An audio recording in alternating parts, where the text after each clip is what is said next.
Jadi kami akan memberikan insentif setiap RW itu dengan dana 100 sampai 200 juta. Kita ingin membangun Jakarta ini dengan pendekatan DKI. Apa D-nya? D-nya adalah desentralisasi.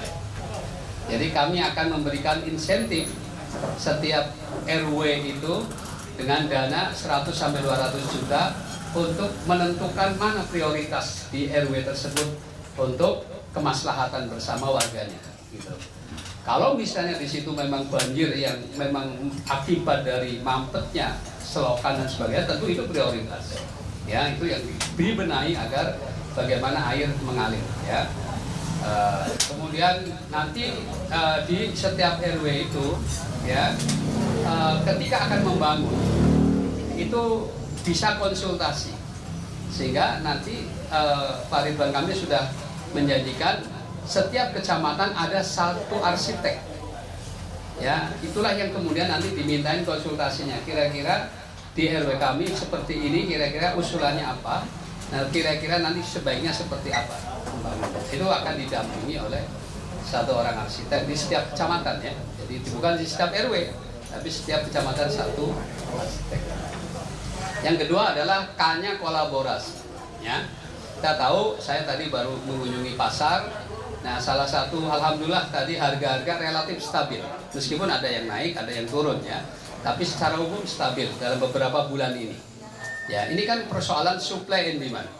Ya. Nah, oleh karena itu tentu kita perlu memastikan sumber-sumber suplai pangan ke Jakarta ini harus dijamin. Ya, apakah dengan bentuk kontrak dengan daerah-daerah penghasil, katakanlah misalnya kalau bawang merah ya berarti dengan Brebes misalnya, atau nanti beras dengan mana bawang.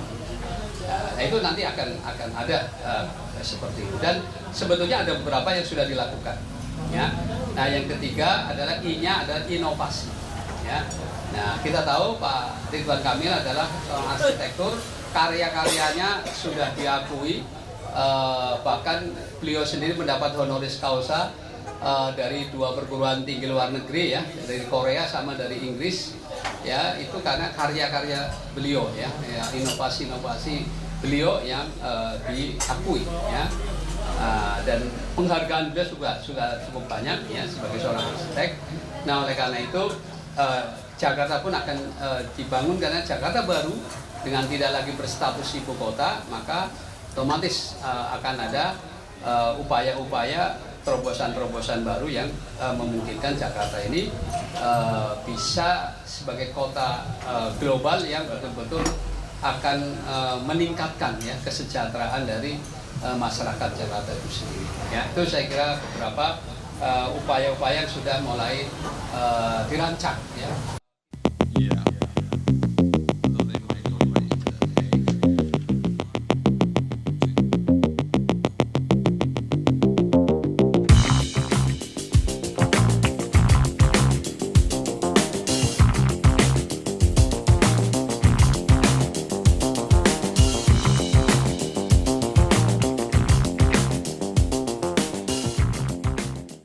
Menjunjung tinggi prinsip jurnalisme dalam setiap tayangan terbaiknya, menghadirkan berita bernilai sebagai referensi, gelar bicara yang tajam, Tidak, ini kan kebohongan dong. mengupas fakta demi fakta dan mendorong pencarian solusi, serta investigasi yang mengungkap kebenaran. Rosi, Satu Meja, The Forum, Sapa Indonesia Malam. Nilu, ikuti semuanya bersama Kompas TV.